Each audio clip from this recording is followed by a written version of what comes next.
துவாரகாவை தேடும் இலங்கை அரசாங்கம். மேஜர் மதன்குமார் வெளிப்படுத்தும் தகவல்கள். வடக்கில் விகாரைகள் சட்டவிரோதம் என்றால் தெற்கில் இந்து ஆலயங்கள் சட்டவிரோதம். இதுவே கடைசி தடவையாக இருக்கலாம். கிழக்கு மாகாண ஆளுநரின் அதிரடி அறிவிப்பு. உயர் பாதுகாப்பு வலயம் என்ற போர்வையில் விகாரைகள் அமைப்பது. புள்ளித்தீவு பனிக்கன்குளம் கிராமத்தின் துயரம் தாங்கிய கதை.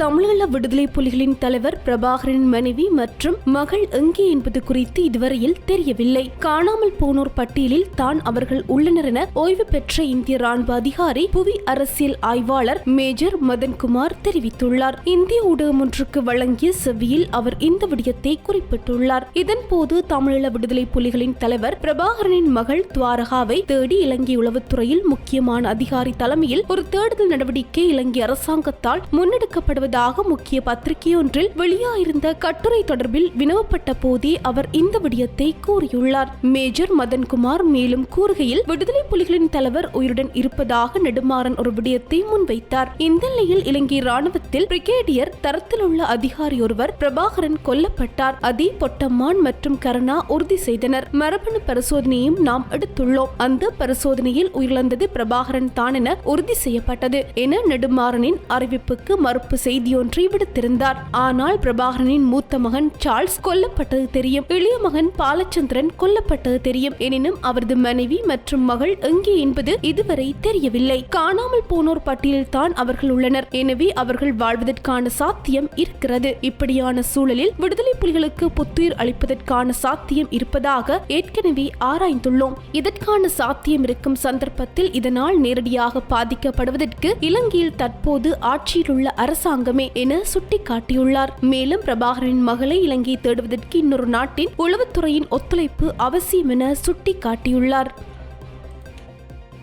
தனது கருத்துக்களின் மூலம் தொடர்ச்சியாக தமிழ் மக்களுக்கு எதிரான வன்மத்தை கக்கும் தென்னிலங்கை அரசியல்வாதிகளில் ஒருவர் சரத் வீரசேகர. தமிழ் மக்களுக்கு எதிராக அரங்கேறிய இனமத ரீதியாக பிரச்சினைகளில் சரத் வீரசேகர வெளியிட்ட பல கருத்துக்கள் தமிழ் மக்கள் மத்தியில் பாரிய அதிர்வலைகளை ஏற்படுத்தி இருந்தமை குறிப்பிடத்தக்கது. அந்த அளவிற்கு தமிழ் மக்களை அடக்கி ஒடுக்க எண்ணுகின்ற முற்போக்கான சிந்தனைகளை கொண்ட இவர் தற்போது சொன்ன விடயம் ஒன்று மீண்டும் தமிழ் மக்களை சினம் கொள்ள வைத்துள்ளது. அதாவது வடக்கில் அமைக்கப்பட்டுள்ள விகாரைகள் சட்டவிரோத என்றால் தெற்கில் அமைக்கப்பட்டுள்ள இந்த ஆலயங்களும் சட்டவிரோதமானவையே என கூறியுள்ளார். யாழ்ப்பாணம் தையிட்டியில் தமிழ் மக்களின் காணிகளை ஆக்கிரமித்து சட்டவிரோதமாக அமைக்கப்பட்டுள்ள திசை விகாரியை அகற்றுமாறு கோரி தொடர் போராட்டம் முன்னெடுக்கப்பட்டிருந்தது. இந்த நிலையில் சட்டவிரோதமாக அமைக்கப்பட்ட தையிட்டி திசை விகாரை தொடர்பிலும் அங்கு மேற்கொள்ளப்பட்ட தொடர் போராட்டங்கள் தொடர்பிலும் ஊடகம் ஒன்று எழுப்பிய கேள்விக்கு ஸ்ரீலங்கா பொதுஜன பெரமுனவின் நாடாளுமன்ற உறுப்பினர் சரத் வீரசேகர மேற்கண்டவாறு தனது வன்மத்தை வெளிப்படுத்தியுள்ளார். பதவியிலிருந்து விலகுவது தொடர்பில் கிழக்கு மாகாண ஆளுநர் அனுராதா யகம்பத் அறிவிப்பொன்றை வெளியிட்டுள்ளார். திருகோணமலை கடற்கரைக்கு அருகில் நேற்றைய தினம் வெசாக் கொண்டாட்டங்கள் இடம்பெற்றிருந்தன. இதில் கலந்து கொண்டு கருத்து தெரிவித்த போதே இந்த விடயம் தொடர்பில் அவர் கருத்து தெரிவித்துள்ளார். இதன் போது அவர் கூறுகையில், கிழக்கு மாகாண மக்கள் தம்மை ஆளுநர் என்று அழைப்பது இதுவே கடைசி தடவையாக இருக்கலாம் என குறிப்பிட்டுள்ளார். இதேவேளை மாகாணங்களை பிரதித்துவப்படுத்தும் நாடாளுமன்ற உறுப்பினர்களிடம் இருந்து கிடைத்த முறைப்பாடுகளை அடுத்து 4 மாகாண ஆளுநர்களை பதவி விலகுமாறு ஜனாதிபதி அலுவலகம் பணித்துள்ளதாக முன்னதாக செய்திகள் வெளியாகியிருந்தமை குறிப்பிடத்தக்கது. உயர் பாதுகாப்பு வலயம் என்ற போர்வையில் விகாரைகள் அமைப்பதற்கு நான் என்றும் எதிர்ப்பு என நாடாளுமன்ற உறுப்பினர் அங்குஜன் ராமநாதன் தெரிவித்தார். குறும்பு செட்டி கிழக்கு கலைமகள் முன்பள்ளி இளைஞர் அமைப்பு சனசமூக நிலையம் ஆகியன இணைந்து நடாத்திய கிராமிய விளையாட்டு விழா நேற்று நடைபெற்ற போது குறித்த நிகழ்வின் பிரதம விருந்தினராக கலந்து கொண்டு உரையாற்றும் போதே இவ்வாறு தெரிவித்தார். இதன் போது அவர் மேலும் தெரிவிக்கையில், இந்த தையிட்டி விகாரை விடயத்தில் ஒரு சிலர் சமூக வலைதளங்கள்ல வந்து கேட்டார்கள், ஏன் இந்த விகாரைக்கு நாங்கள் எதிர்ப்பு தெரிவிக்கிறோம், ஏன் கொழும்புல கோவில் கட்டையிலையா அல்லது இங்கிலாந்துல அல்லது லண்டன்ல கோவில் கட்டையிலையா நாங்கள். ஆனால் நாங்கள் விகாரை கட்டுறதுக்கு எதிர்ப்பு இல்லை, ஆனால் தனியார் காணியில விகாரை கட்டுறதுக்கு எதிர்ப்பு, அதுவும் பொதுமக்களுடைய காணியில அந்த எந்த ஒரு அனுமதியும் பெறாமல் விகாரை கட்டுறதுக்கு எதிர்ப்பு. அதே நேரம் இன்னைக்கு உயர் பாதுகாப்பு வலயம் என்று சொல்லிக்கொண்டு அது பாதுகாப்புக்கான ஒரு வலயமாக இருந்தால் அதுல விகாரை கட்டி மத ரீதியான வேலை செய்வதற்கு நாங்கள் எதிர்ப்பு. அந்த அடிப்படையிலேயே இந்த எதிர்ப்பை தெரிவிக்கிறோம். நிச்சயமாக இந்த எதிர்ப்பையும் அடுத்த கிழமை ஜனாதிபதி அவர்களை சென்று சந்திப்பதற்கான ஒரு கூட்டம் அமைக்கப்பட்டிருக்கிறது. அந்த கூட்டத்தில் நிச்சயமான எங்களுடைய எதிர்ப்பை தெரிவித்துக் கொண்டு முள்ளிவாய்க்கால் இனப்படுகொலை நினைவு தினத்தை முன்னிட்டு வடக்கு கிழக்கு மாகாணங்கள் தழுவிய ரீதியில் முள்ளிவாய்க்கால் கஞ்சி வழங்கும் நிகழ்வை முன்னெடுக்க உள்ளோம் என யாழ் பல்கலைக்கழக மாணவர் ஒன்றியத்தின் தலைவர் அழகராசா விஜயகுமார் தெரிவித்துள்ளார். மேற்குறித்த நிகழ்வு ஏற்பாடு தொடர்பில் இன்றைய தினம் யாழ் பல்கலையில் இடம்பெற்ற ஊடக சந்திப்பிலேயே இவ்வாறு தெரிவித்திருந்தார். குறித்த விடயம் தொடர்பில் கலைப்பீட மாணவ ஒன்றியத்தின் உபதலைவர் ராதர்ஷன் கருத்து தெரிவிக்கையில், நாளை 9ஆம் தேதியிலிருந்து 15ஆம் தேதி வரை எம்முடைய தமிழர் தாயகம் எங்கும் எங்களுடைய முள்ளிவாய்க்கால் கஞ்சியினை கொடுக்க இருக்கின்றோம். மேலும் எம்முடைய இளைய சமுதாயத்திற்கு இந்த முள்ளிவாய்க்கால் இனப்படுகொலையானது இடம்பெற்றது என்பதை கூறி சர்வதேசத்துக்கு எம்முடைய பிரச்சனை இன்னும் தொடர்கிற என்பதனை காட்டும் ஒரு வடிவமாக இந்த முள்ளிவாய்க்கால் கஞ்சியினை அனைத்து பொதுமக்களுமாக தனி தமிழனாக நீங்கள் வடகிழக்கு பகுதியிலே கொடுக்க வேண்டும். புலன் விசாரணை. களுத்துறையில் மர்மமான முறையில் உயிரிழந்த மாணவியை விடுதிக்கு அழைத்து வந்ததாக கூறப்படும் கார் சாரதி ஒருவர் கைது செய்யப்பட்டுள்ளதாக போலீஸ் ஊடக பேச்சாளர் நிகால் தல்துவ தெரிவித்துள்ளார். தங்குமிடமொன்றுக்கு அருகில் புகையிரத பாதை பகுதியில் இருந்து 16 வயது பாடசாலை மாணவி சடலமாக மீட்கப்பட்ட சம்பவம் பெரும் பரபரப்பை ஏற்படுத்தியிருந்தது. நாகோட பிரதேசத்தில் வசித்து வந்த 11ஆம் தரத்தில் கல்வி கற்கும் பாடசாலை மாணவியை உயிரிழந்துள்ளதாகவும் பெற்றோரால் சடலம் அடையாளம் காணப்பட்டுள்ளதாகவும் போலீசார் தெரிவித்துள்ளனர். குறித்த மாணவி இரு இளைஞர்கள் மற்றும் யுவதி ஒருவருடன் நேற்று முன்தினம் பிற்பகல் பிரதேசத்தில் உள்ள விடுதிக்கு வந்துள்ளமை சிசிடிவி காணொலியில் பதிவாகியுள்ளது.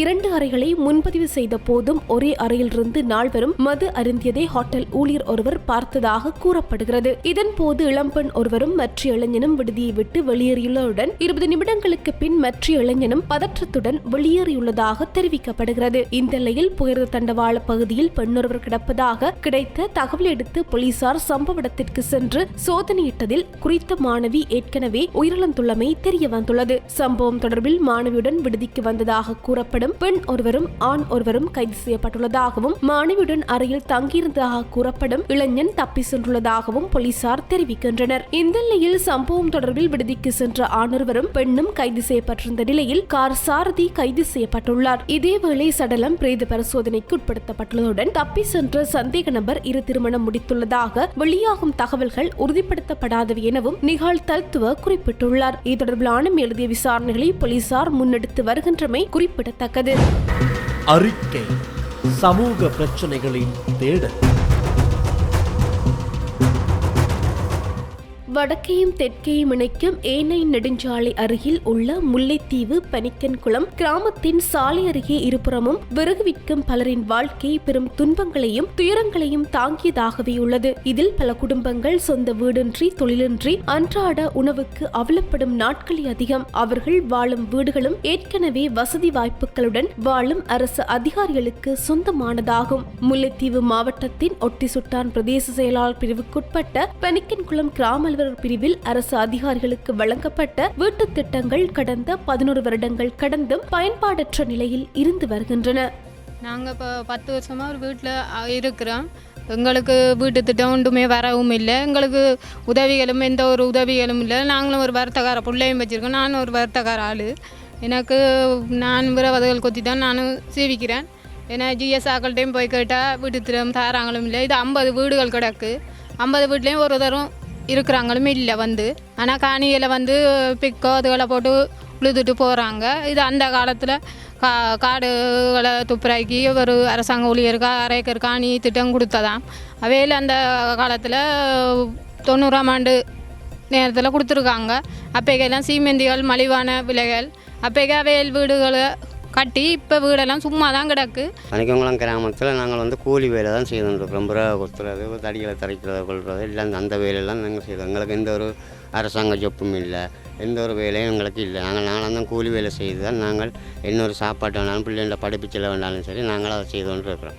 ஆனால் முறையில் இந்த அரசாங்க உத்தியோகத்தர்களுக்கு வீடு கட்டி கொடுத்த வீட்டை வந்து இன்னொரு முறையில் எங்களுக்கு அதை வந்து கதைச்சி அவையிட்ட பரிமாறி எங்களுக்கு தருமாறு நாங்கள் பணிவன்புடன் கேட்டுக்கொள்கிறோம். ஆனால் முறையில் இது வந்து இதுவரைக்கும் 54 வீடு இருக்குது.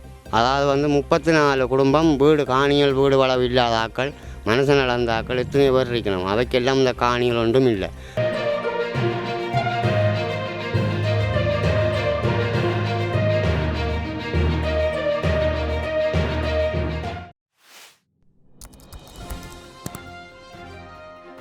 அனைத்து செய்திகளையும் பார்க்க லங்காஸ்ரீ நியூஸ் சேனலை சப்ஸ்கிரைப் பண்ணுங்க. உடனுக்குடன் பார்க்க வேண்டுமா? அப்போ கீழிருக்கும் பெல் பட்டனை கிளிக் பண்ணுங்க.